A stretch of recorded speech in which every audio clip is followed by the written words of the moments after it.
For the love of money, niggas to 5 in the morning, they don't give a fuck now. If it's for that money, niggas gon' bark and they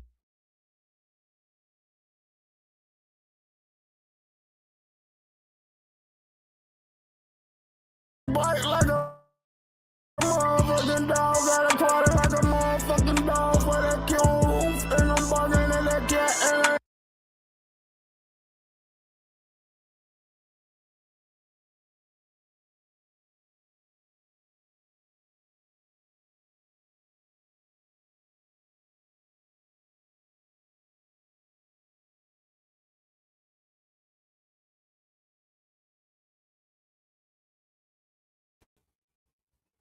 bang bang.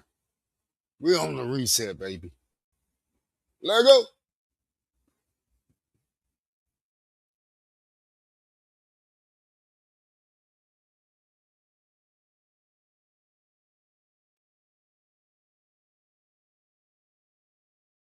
The paper trail. Let's go. Go. Go. Go. Go.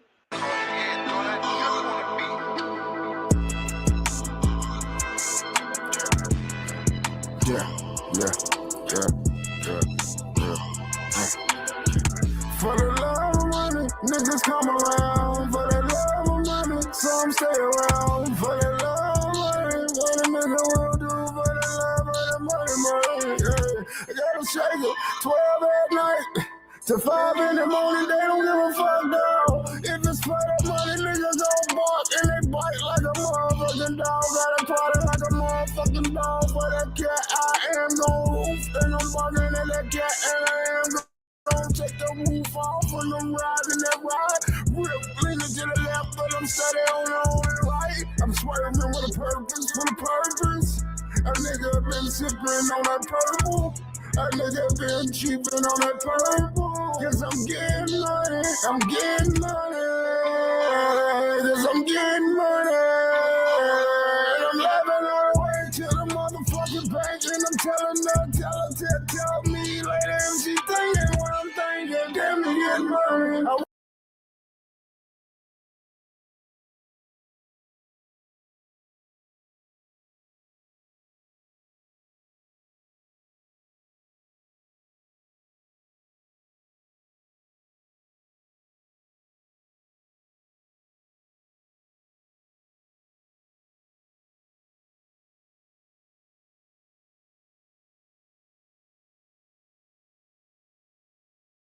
How is nobody talking about this scene from Get Him to the Greek? This is insane. I think I've just raped. What's that? Wait. Here you go, mate. That'll take the edge off. Here you go. What is this? It's called a Jeffrey, Aaron. Bit of this, bit of that. Yeah. What's in this? My heart's starting to beat really fast. It's weed, mostly. Sergio gave it to me. It's got a bit of opium in it. Some heroin, crunched up E's. Clorox. Methadone, Subutex, morphine, peyote, some other stuff that's unidentifiable, and I think a little bit of angel dust, actually, if I'm not mistaken. Why the fuck is it called a Jeffrey? Because who could be scared of a Jeffrey? And then, of course, P. Diddy comes in for some great reason. Y'all need to take a hit of this Jeffrey. It'll calm you down. I'm gonna cover the whole outside of my house in this material. I think I've just been raped.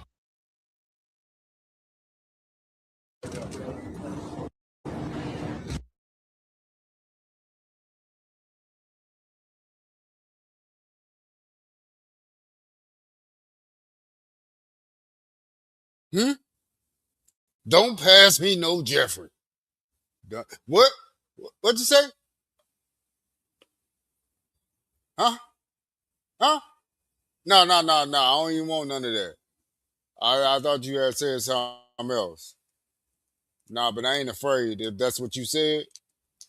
Thought you had said something else. But don't pass me no Jeffrey. Don't want nothing with Jeff or Ree in it. None. Nada. Nada. I like the way you say it. Why don't you say that again? Nada. I don't even want it. Keep the Jeffrey. I don't even want to know what's a Jeffrey. Huh. Don't even need a Jeffrey. Don't pass it to me. Don't blow it around me. No second hand here, player. I got my own.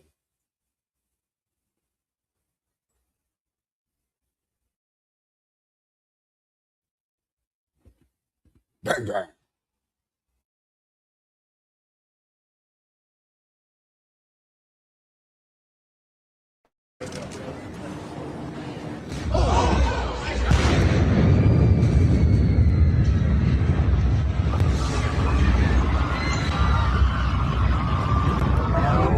This is the way I'm assuming a lot of people. What the double hockey stick? The most powerful man in the Middle East spent $700 million of his people's money on a single party. 8 years, 1971, was sitting on one of the largest oil reserves on the planet. Billions of dollars flowing into the country every single year. But that money wasn't going to schools, hospitals, or housing. It was going directly to the Shah. He controlled the oil, he controlled the wealth, and he answered to nobody. So when he decided to throw a party, nobody could stop him. He didn't use his own money. He used Iran's money, taxpayer money, oil money. He flew in chefs from Maxim's in Paris. He ordered 25,000 bottles of the world's finest wine. He built an entire tented city in the desert. Air conditioning, silk carpets, chandeliers. Used it for 3 million people. And it wasn't just the party. The Shah's regime was reportedly siphoning oil revenues into secret accounts for years.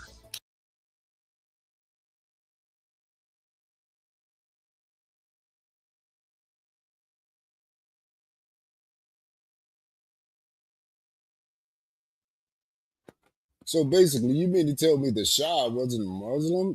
He didn't have this chic outfit on. He didn't come with a turban on his head or anything. So Bashar was rolling in that dough out there in Iran. Yeah. Iran your money in the ground, bitch ass people. So yeah. Let me put a few tents out here in the motherfucking desert and invite my rich friends. Offer your dollar. But he was dressed like an American though. I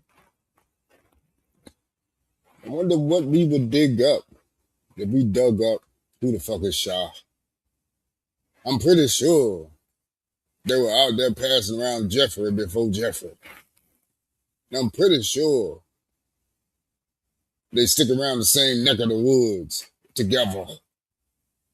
As you can see, with that much money, what they've been doing with it. Bitch, you guys don't need no more money. We the people. Hey, trumpets, when you get your fat head orange ass back, wherever the fuck you at, you need to go and tell them people you're going to cut out tax. And tariffs is back in play. We don't need all this leveling up for this shit to happen. We the people here. We first. Everybody else you out here playing in the playground with, nigga, we don't give a fuck about them. Look, we got time. We got time. Your ass is 80 plus, nigga. You ain't got much time. What the fuck are you trying to prove at this age making these red buttons? I don't even know. Y'all could all be friends up here pushing these buttons. And y'all could be all down there eating lunch together somewhere in America. We don't know what the fuck y'all up here doing. Nobody saw the Ayatollah take his last breath. We don't know if that motherfucker was in there. Why is his son up next to take it? After y'all say that he probably got unalived in one of these firecracker events. So this is the beginnings of Iran gaining money. Because evidently prior to this guy getting the throne, they didn't have money like that. So we're talking about the 60s leading up to the 70s. So there has to be a study done on this. because we're just talking about this theater. Iran is huge as hell also. Again, this is theater though. I don't even know if y'all could hear me. I had the mic way down there somewhere, but I'm back like I never left. Can't make it right. All right, so bang bang. Let's go back to the Shah. Hopefully everybody heard me. I wasn't even paying attention there. So the Shah is out in Iran. They got plentiful oil out there, of course. So they're running everybody from the center.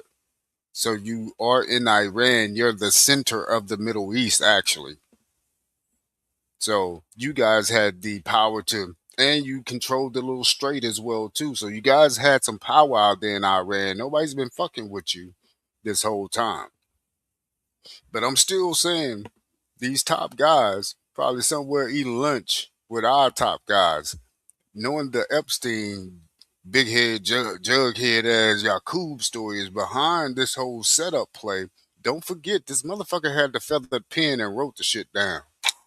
This is a huge ass stage play. I see there are casualties. These people don't give a fuck. They out there hunting people. Now they making you hunt yourself. I know we gotta protect ours, and you know an American gonna go over there and protect theirs. That's what we do. Americans, the real Americans will stand up and fight for what's theirs. But if they're being led somewhere, they're gonna follow the money. Where does that money say I need to go? Bitch, put me over there right now. Nobody's waking up and saying, I'm gonna go over there for free and do this. You need an airplane ticket, sir. Are you well trained? Do you have a motherfucking passport, sir? Nobody would wake up and say, I'm going over there. I'm gonna put my foot down 50 gazillion miles away in the middle of fucking nowhere. See, if we were controlling who was coming here, we wouldn't have to worry about the fuck they doing over there because we would still be great here. Why are we trying to make America great again? What the fuck is that about? Control what you're doing. You don't want to control it. You want it to be chaotic. You want people not to be able to pinpoint their next visional step that they need to make in life. You want them to be financially not prepared for anything that's to come. Make sure that their bank account always says under $300. Well, predominantly, most of them. Yeah, I mean, predominantly, most of the people as a whole here in America don't hold over $1,000 in their account just to not use, just to go from month to month.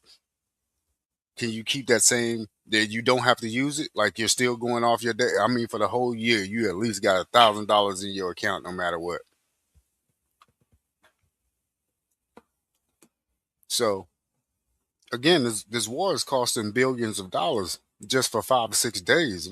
These bitches is out there parlaying. They are rolling in dough. Okay, you go smack somebody else up, but it's not your dollar you smacking other people up with.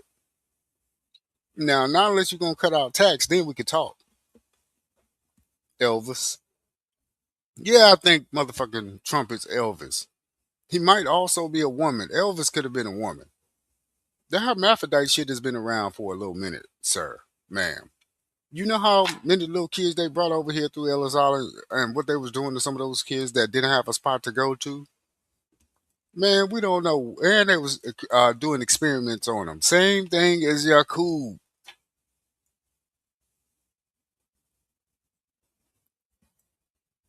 So we got this Shah out here hanging diamond chandeliers in the fucking tent in the middle of the desert just to showcase how much money he's made off this fucking oil while the people starving. So yeah. As you can see, these motherfuckers out there in Iran ain't the only ones doing it. It's just that you have what you call the Aboriginal here in America. Ain't gonna let too much shit slide now, bitch. You done made it to third base, but bitch, you ain't gonna make it home. I'm gonna tell you that right now. So that's why America is not, when it boils down to it, Foundationally wise, the Aboriginal is here. Now, all right, bitch. Don't be flicking that lighter too close to my flame, bitch.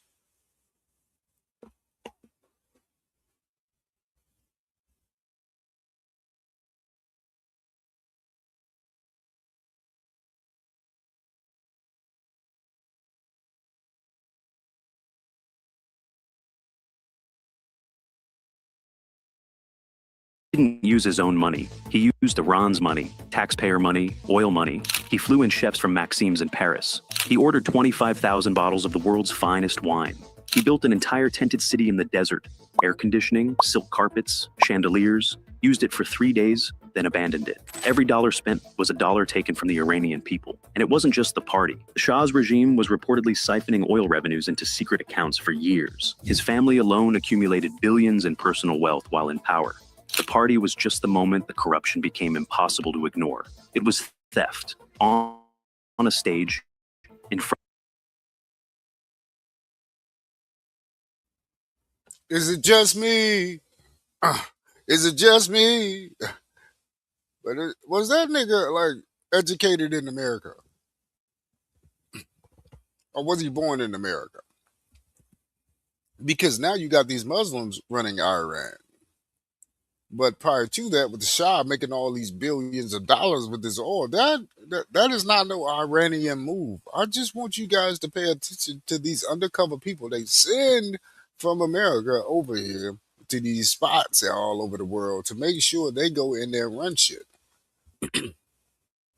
So it looks like the Muslims came in and took that shit over, huh? So it looks like you had some westernized people there, and then the Muslims came in and took that over. Just making sure we paying attention to the picture that they ain't painting, that we gotta paint. It ain't about history. It's about the show, the stage play. Do you know every scene that's taking place? No, no, no. I mean, how many people can say that they read the entire Bible? One of the greatest stage plays ever put on. I mean, it does have that 66 on it type of get up to me. Of course, we all know that King James had Shakespeare working for him. The king's men, the king's merry men. So this is just the 1600s, according to their stories, though. Again, so 1600s ain't that far away for King James to be putting his name on the KJV version. So don't forget that this is not far away. These fables, these narratives, these things they've given us to say that, hey, we know history if we know their history. But bitch, I done burnt all y'all books. Why would y'all give us the internet? Why would y'all allow us to research what could possibly showcase you guys have been lying to us the entire time? And why are the Muslims running Iran if there was a westernized person there? So it's probably not going to give me that backstory. So within this segment here, but as we deep dive on this whole Federal Reserve System set up 1913, a little bit before that, but nothing to take over the entire landmass of every landmass with a dollar bill that you've created from the American land. You didn't create this dollar bill over there in Europe. You didn't create this in Africa. All these other great places you guys say that you had to transverse through. And no, you created everything here in America, and it flourished everywhere else. So, hey, big ups America. Yeah, man. Bang, bang.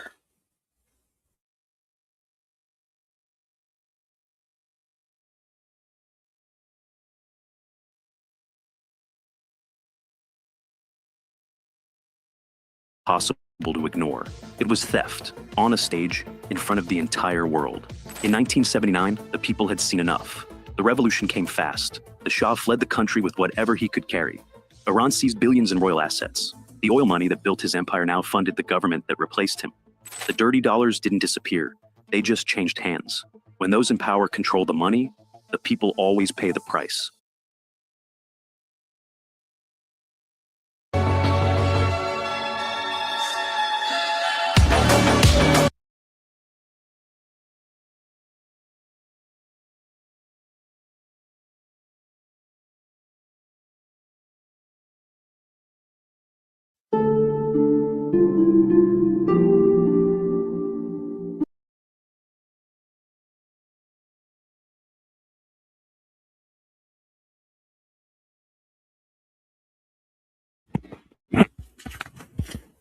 So we got these old cats that ain't got much longer here, 20 years max.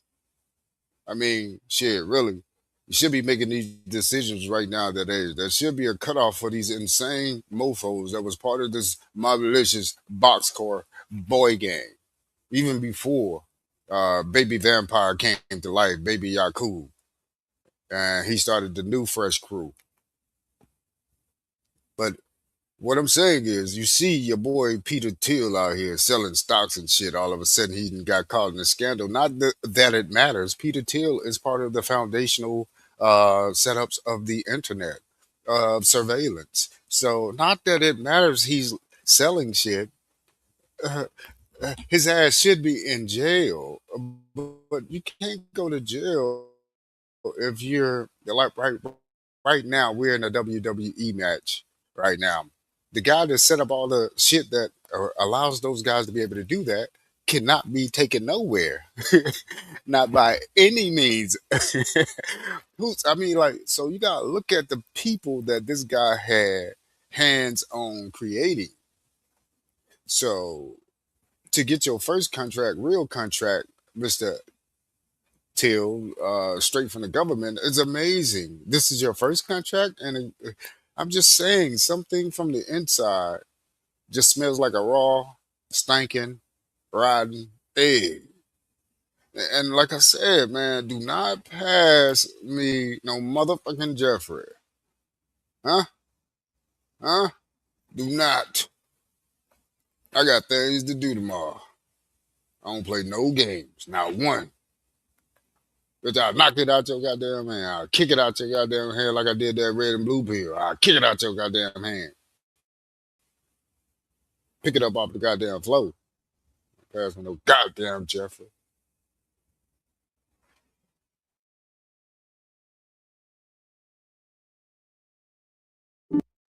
Reports are coming out of Iran that Mojtaba Khamenei, the eldest son of the assassinated supreme leader, has been elected Iran's next supreme leader. It seems that the IRGC pushed his nomination through outside the normal constitutional process because with airstrikes still ongoing, the assembly of experts simply cannot safely convene in person. Mojtaba was earlier reported killed in the strikes, so his surface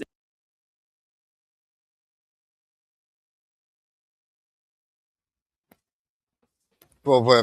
Oh, wait for a second. Please, please, please. Wait.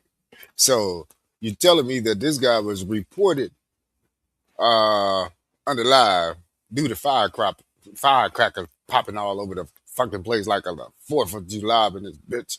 So you mean to tell me that the son of one of these motherfuckers that you say you took off their motherfucking cap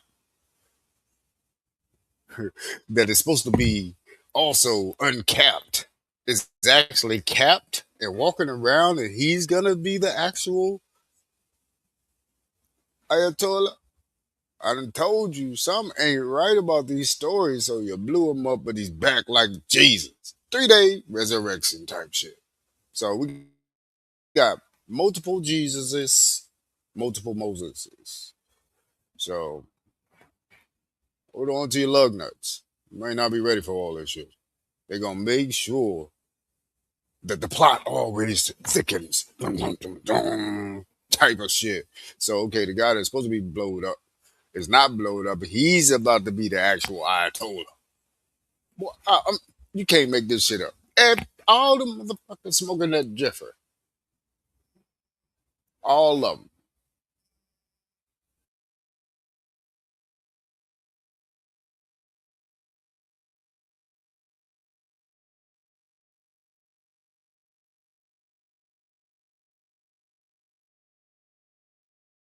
as the chosen successor is itself a significant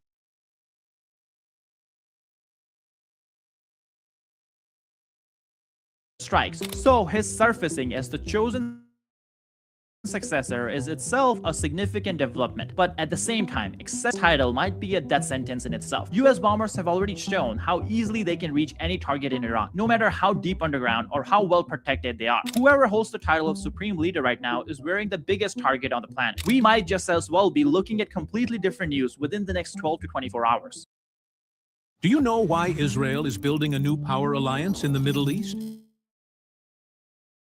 Because the region is in isolation, diplomatic pressure is rising as countries are criticizing Israel. But now Israeli Prime Minister Benjamin Netanyahu is proposing a new hexagon alliance system because regional cooperation is shifting. The defense pact between Pakistan, Saudi Arabia, and Turkey, a move that complicates Israel's ambitions.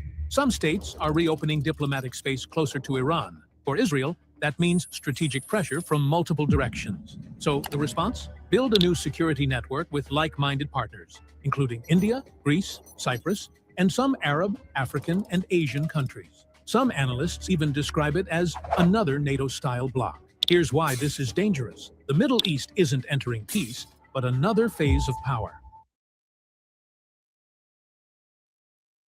Did you know Russia is a superpower, yet it operates only one aircraft carrier? While the United States has 11 and China already fields 3, Russia chose a completely different path. Moscow believes aircraft carriers are giant floating targets, easy to track, and vulnerable to hypersonic missiles that could destroy them within minutes. So instead of spending billions on carriers, Russia invested its money in submarines in the depths of the sea. Submarines like Kazan can launch multiple torpedoes at once, hunting entire fleets. The Belgorod carries nuclear-powered Poseidon drones capable of creating a tsunami-like situation in the coastal region and can even destroy the whole aircraft carrier. Then comes the Knyaz Vladimir, which fires ballistic missiles carrying multiple warheads from thousands of kilometers away. This is why Russia does not invest in building floating air bases, because they can be destroyed in one attack. Do you know that one night of strikes just did something? The structure disappeared, was pushed to the edge. More than 200 fighter jets from the United States, Israel, and the UK launched coordinated strikes deep inside Iran. This wasn't just a military operation, it was a decapitation strike. In a single day, Iran's supreme leader, the president, and top military commanders were reportedly killed. Missiles hit IRGC headquarters, military bases, and key government compounds. But Iran didn't bow. Iran retaliated. Missiles were fired toward northern Israel and U.S. bases, Al-Udeid, Al-Dhafra, Al-Salem, and the Fifth Fleet in Bahrain. Tehran then moved to close the Strait of Hormuz, threatening global oil supply. Iran's leadership is gone, but the conflict doesn't end here. The Iranian forces have announced that they will take revenge. You're looking at one of the world's most important choke points live. This is the Strait of Hormuz. On one side lies the Persian Gulf, and on the other, the Gulf of Oman. And every ship moving in or out must pass through this narrow passage. Now look at the full map. Traffic has slowed dramatically as ships wait for clearance to cross this route, creating a growing maritime bottleneck. On Sunday, an oil tanker crossing this passage was attacked by Iran, erupting into flames. And it's not just oil moving through this strait. LNG carriers and global food shipments also depend on this corridor. Just imagine, with this temporary closure, oil prices have already jumped by $10 per barrel. If this blockage continues, the world won't just be watching, it will be paying the price. You know why Iran is not backing down even after Khamenei's death? Because Iran seems to be following a hidden 4-point secret strategy Khamenei left behind. And here's why these 4 points are real pressure points for the US and Israel. First comes retaliation. Missiles and drones were launched across the region, striking targets in nearly 10 countries connected to US and Israeli interests. Second, a rapid leadership transition. A new acting supreme leader is selected within hours, ensuring no power vacuum. Third, coordinated proxy escalation. Iran-backed proxies, Hezbollah, Houthis, and allied militias have already striking Israel. But the fourth stage is the real pressure point: energy and food trade. IRGC has blocked the Strait of Hormuz, a trade artery carrying nearly 20% of the global oil supply.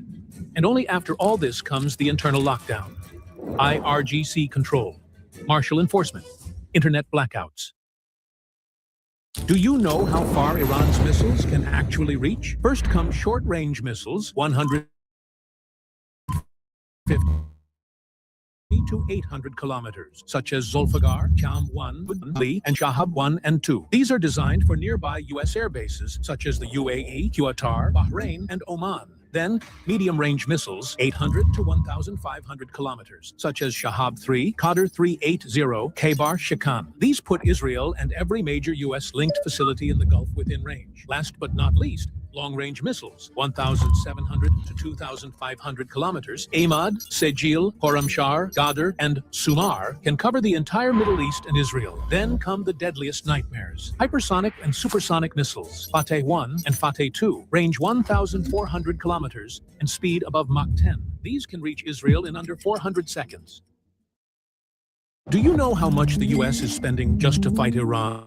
The first 4 days of Operation Epic Fury may have cost over $1.4 billion, and that's only the beginning. First, let's have a look at the military strength being used against Iran. Airstrikes with B-1, B-2, F-35, F-22, F-15, F-16, F/A-18, A-10, E, A-18, G, drones like MQ-9 Reaper, Lucas, rocket artillery, HIMARS, and Tomahawk missiles. 2 carrier strike groups, USS Gerald R. Ford and USS Abraham Lincoln, plus P-8 Poseidon Patrol. Patriot and THAAD interceptors fired non-stop. Now, think about their operation cost. First 24 hours, $779 million. Pre-strike buildup, $630 million.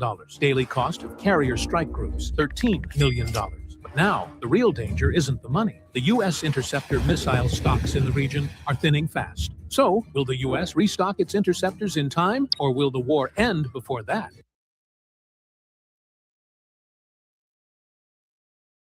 Trump has played all of his cards so well that the Iranian leadership has been completely knocked out.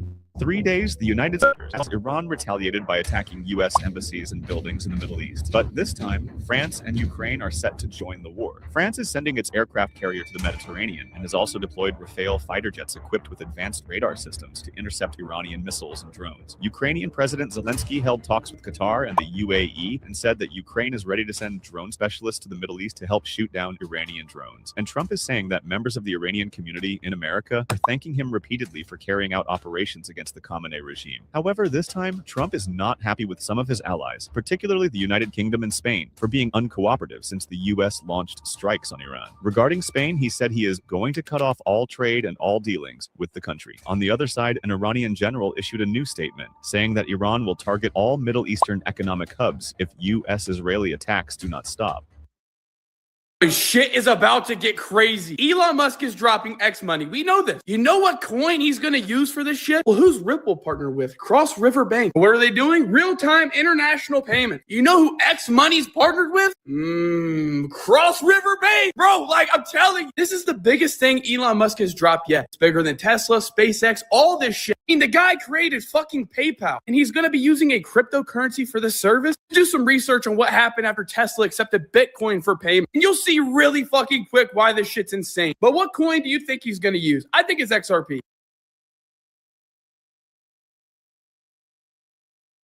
Day 4 of the U.S. and Israel versus Iran war. And Iran just pulled the global economy's fire alarm. Iran's Revolutionary Guard say the Strait of Hormuz is closed, and they warned they'd attack ships trying to pass. Why does that matter? Because Hormuz is the world's #1 oil choke point. About 1/5 of global oil consumption moves through this narrow lane. And it's not just talk. Reports say a fuel tanker caught fire after a drone strike in the strait. Shipping is already freezing up. Insurers are pulling back, and tankers are avoiding the route. Result? Oil is jumping again on supply fears. And if this drags on, it hits fuel prices, flights, shipping costs, and inflation worldwide. This isn't just a war headline. It's a price tag.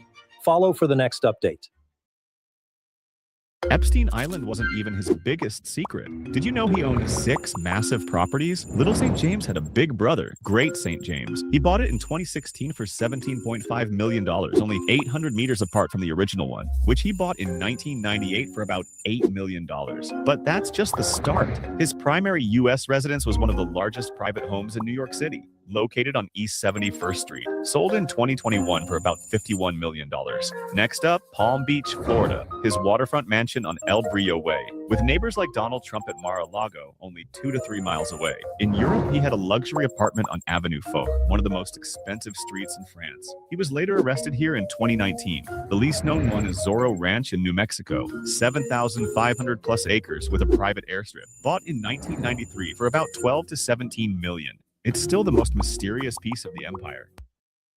The biggest fraud philanthropist, take the crown, Mr. Gates. 20 years ago, the Bill and Melinda Gates Foundation partnered with the Rockefeller Foundation to co-found the Alliance for a Green Revolution in Africa, with stated goals to double yields for farmers and incomes for 30 million small-scale families. But when you look past the charitable headlines and actually look at the results, it becomes very concerning. Not only did they not meet their headline goal of increased incomes and food security for 9 million smallholders, but undernourishment actually increased by 31%, and it's now over 50% in some areas since this was founded in 2006. Farmers were also reportedly pushed into debt buying expensive seeds, fertilizers, and pesticides, accelerating the decline of crop diversity. Core issue here is the system-level trend that Gates and others both symbolize and accelerate of technology over regeneration, synthetics over soil health, and control over sovereignty and decentralization. The people with the most power and money cannot be trusted. We need to be the ones actually supporting the small farmers near us rather than letting billionaires do the grunt work.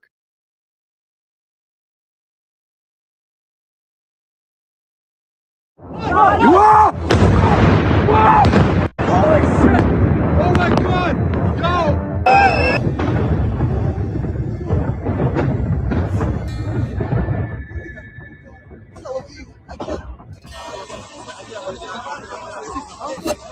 Two cities at the same time. Tonight. Not one target. Not one strike. Two of Israel's most populated urban centers hit simultaneously. And the system that was supposed to stop this, the system that America and Israel have spent decades and hundreds of billions of dollars building, maintaining, and selling to the world as the ultimate shield, is not stopping anything tonight. Let me say that clearly because the mainstream coverage is still dancing around it. The Iron Dome is gone. Not damaged, not degraded, not recalibrating, gone. Functionally, operationally, visibly gone over Tel Aviv and over Bennett Brak at the same time. And the footage flooding in from both cities right now is telling you everything that the official statements are desperately trying not to. This is not a surprise attack. This is not Iran getting lucky. This is the result of a strategy that was designed, planned, and executed with a level of military precision that nobody in Washington wants to acknowledge tonight. And if you are new here, this is Blair Madison Updates. We do not repeat the official narrative. We break down what is actually happening. Hit that subscribe button right now because this story is moving fast and you need to be here for every development. Now, let me explain exactly what you are watching, because the mainstream coverage keeps calling this a large wave. What it actually is the conclusion of a calculated military campaign that has been running since the very first missile was fired. Every wave before tonight served two purposes. The obvious purpose, strikes, pressure, damage, demonstration of capability. The less obvious purpose, the one that Iranian military planners built into this operation from the very beginning, was attrition. Systematic, deliberate, calculated depletion of the Iron Dome's interceptor stockpile. Wave 1 consumed the first layer. Wave 2 went deeper. Wave 3 pushed the system into visible degradation. Wave 4 effectively neutralized the Iron Dome over Tel Aviv specifically. The system was still firing, but it was not stopping what needed to be stopped. And Iran watched all of it, assessed all of it, measured the depletion curve, tracked the degradation, and waited. Waited until its military analysts concluded that the defense architecture over both cities had been worn down to the point where a simultaneous mass strike on two targets had a probability of success that no earlier wave could have achieved. Then it fired. That is not luck. That is not blind aggression. That is what 40 years of building, studying, and preparing looks like when it finally executes. This is what a nation that was sanctioned, isolated, bombed, and told it had no future looks like when it has done its homework completely. And the result is burning across two city skylines right now. Now let's talk about the targeting. because this is the part the Western media is going to misrepresent, and I need you to understand the actual logic before the spin machine gets to work. Tel Aviv is Israel's economic and commercial center. The financial institutions, the technology sector, the international press corps, the cameras are all there. Strikes on Tel Aviv produce the images that land on the front pages in Washington, London, and Berlin. Images that force every government watching to confront a visual reality that no official statement can manage or contain. Bnei Brak sits immediately adjacent, one of the most densely populated cities in all of Israel. Striking both simultaneously means this wave is not just a strategic argument. It is a human argument. Iran understands the difference between those two targeting choices and exactly what each one communicates to the Israeli public and to the international community watching. Both arguments are being made at the same time tonight, and every government watching understands precisely what that means. Now let's talk about America, because what is happening tonight matters far beyond the skies over Tel Aviv. The United States entered this conflict as the senior partner. American precision munitions, American electronic warfare support, American strategic bombers, American carrier groups positioned in the region. The entire operation was built on one foundational promise to the American public: that American technology would control the environment, that this conflict would unfold within parameters that American military planners had defined and could manage at will. Look at the footage from Tel Aviv right now. Look at Bnei Brak. That promise has been broken, not bent, not complicated, broken. This is not a tactical setback. This is the visible, undeniable, on-camera failure of the assumption that American and Israeli capability would so overwhelm Iran that Iran's ability to retaliate at scale would be destroyed before it could ever be brought to bear. Iran was not destroyed. Iran was watching, and now the defense is gone. American officials will be in front of cameras within hours trying to frame this. They will point to Iranian losses. They will cite damage done to Iranian infrastructure by earlier strikes. They will try to argue that the operation is still achieving its strategic objectives while the footage of two burning cities plays on the screen directly behind their statements. That framing will not hold, because footage is not abstract. It is not statistics or press briefings or managed talking points. It is fires across the Tel Aviv skyline in a density that no previous wave came close to producing. It is residential streets in Bnei Brak absorbing strike after strike that the defense systems above them can no longer intercept. And every single person watching those images is running one simple calculation in their head. Whatever this operation was supposed to achieve, is this worth it?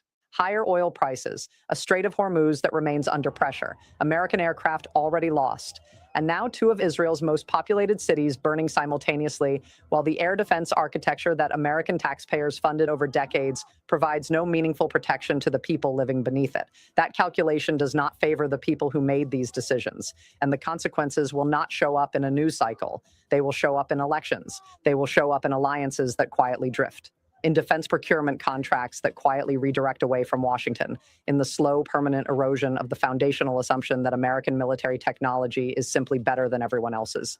By the way, if you are finding this coverage valuable, and after tonight you absolutely should, take 2 seconds and hit the like button right now. It helps this channel get this information in front of more people who need to hear it. And make sure you are subscribed so you don't miss a single development as this unfolds. Now, where does this go from here? Because the strategic trap has not disappeared. It has deepened significantly. Every escalation that Israel and the United States can attempt from this point forward happens in an environment where Iran has now proven it can sustain mass simultaneous strikes against Israel's most populated urban centers, where the interceptor stocks and radar capacity needed to restore meaningful protection cannot be rebuilt at the pace this conflict is consuming them, where the depletion strategy that cleared the skies over both cities tonight has already done its work, and that work cannot be undone. 3 paths forward. None of them are good for Washington. Path 1, maximum escalation. Intensify strikes on Iranian territory. Try to destroy whatever remains of the Fatah launch infrastructure. This is the path of maximum risk. Maximum risk of pulling in additional actors. Maximum risk of the naval dimension activating in the Persian Gulf. Maximum risk of a miscalculation that nobody on any side can walk back from.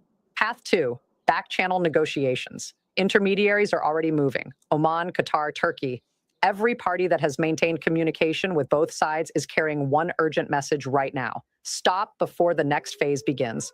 Before an Israeli response to tonight triggers an Iranian counter-response that pushes this conflict into a dimension that no party has fully mapped or prepared for. The problem is both sides have made public commitments that make stepping back politically humiliating, which means any deal happens slowly, quietly, and almost certainly after more damage is done to both cities. Path 3, the option nobody in Washington will say publicly, but that the military math is now making unavoidable.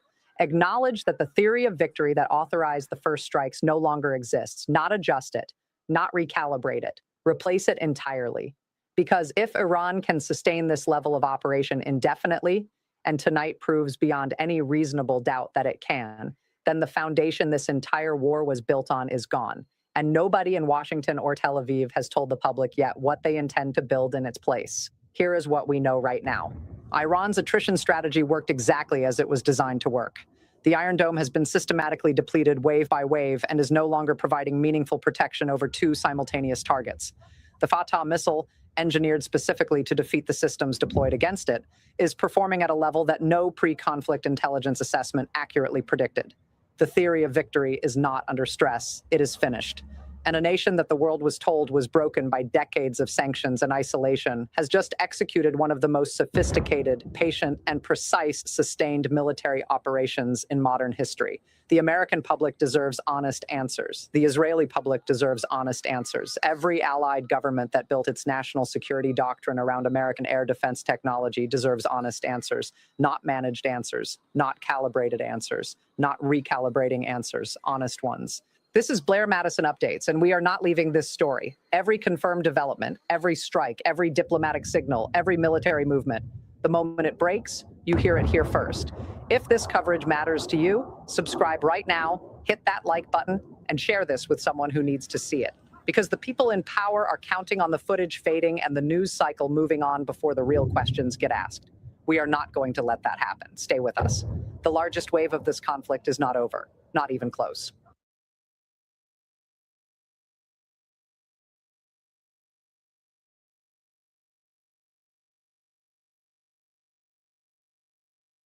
Alternative was simpler and far more advantageous to the United States. Every currency in the world would be pegged to the US dollar. Countries would fix their exchange rates to the dollar. In 1944, with Europe in ruins and the world still at war, 730 delegates from 44 nations gathered at a resort hotel in Bretton Woods, New Hampshire. They did something that had never been done before, designed a global financial system from scratch. They decided how international trade would work, how currencies would relate, how countries would settle debts, and who would sit at the center of it all. The meeting lasted 3 weeks. The decisions made, they still govern your life today, even if few understand what Bretton Woods actually meant. What it meant was this: America won the Second World War twice, once militarily and once financially.